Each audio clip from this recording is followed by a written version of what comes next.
పాకిస్తాన్ ఇంతకాలం భారత్ని ఇబ్బంది పెడితే భారత్ దెబ్బకి పాకిస్తాన్ ఇప్పుడు విలవిల్లాడుతోంది. దీని వెనకాల ఉన్న మోడీ వ్యూహానికి సంబంధించి పార్థసారథి పొట్లూరు గారికి సంబంధించిన ఒక కథనం చూద్దాం.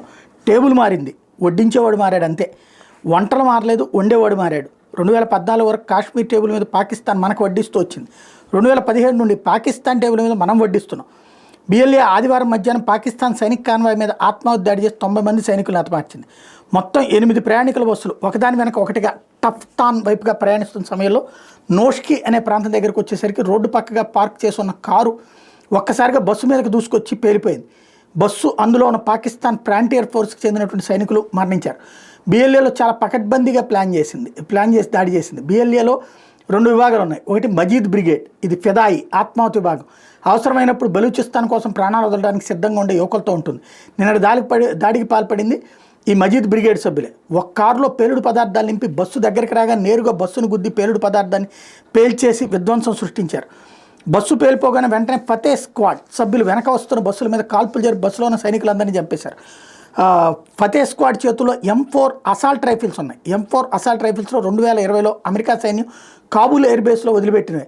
అమెరికా ఆర్మీ దాదాపుగా 6000 M4 అసాల్ట్ రైఫిల్స్ బుల్లెట్ మ్యాగజైన్స్తో సహా వదిలేయింది. సో ట్రంప్ మా ఆయుధాలు మాకు ఇచ్చేయండి అని డిమాండ్ చేసి నర్మగర్భంగా మేము చెప్పిన వాళ్ళకి ఇవ్వండి అని అర్థం చేసుకోవాలి.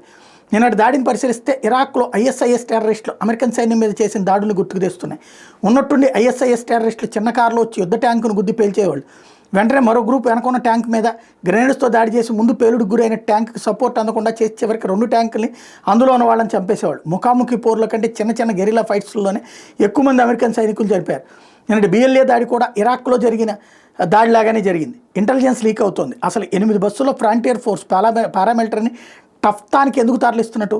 టఫ్టాన్ అనేది పాకిస్తాన్ ఇరాన్ సరిహద్దుల్లో ఉన్న పట్టణం. బిఎల్ఏ బెలూచిస్తాన్ నుండి ఇరాన్ బోర్డర్ వరకు తరిమేసి బిఎల్ఏని టఫ్టాన్ దగ్గర నుండి ఇరాన్లోకి పారిపోకుండా అక్కడ సైనికులు ముందే ఉంటారు కాబట్టి ముందుకు వెళ్ళినా లేదా వెనక్కి వచ్చినా పాకిస్తాన్ సైన్యం చేతులు బిఎల్ఏ ఫైటర్లు చనిపోవాల్సిందే. అందుకు ముందుగా 500 మంది సైనికుల్ని టఫ్టాన్కి పంపించాలని ప్లాన్ చేసింది పాకిస్తాన్ సైన్యం. మిలిటరీ డెక్కలు అయితే తెలిసిపోతుంది కాబట్టి సాధారణ ప్రయాణికుల బస్సులో తరలించింది. కానీ ఎవరో ప్లాన్ లీక్ చేశారు. బిఎల్ఏకి ప్లాన్ లీక్ అయింది కాబట్టి హైవే మీద కాపు కాసి మరీ దాడి చేయగలిగింది బిఎల్ఏ. దాడి చేసిన దృశ్యాన్ని పాకిస్తాన్లోని మీడియాకి తప్ప భారత్ మధ్యప్రాచ్యంలోని మీడియా హౌసులకి వీడియోతో వివరంగా దాడి ఘటనల్ని మెయిల్ పంపింది బిఎల్ఏ.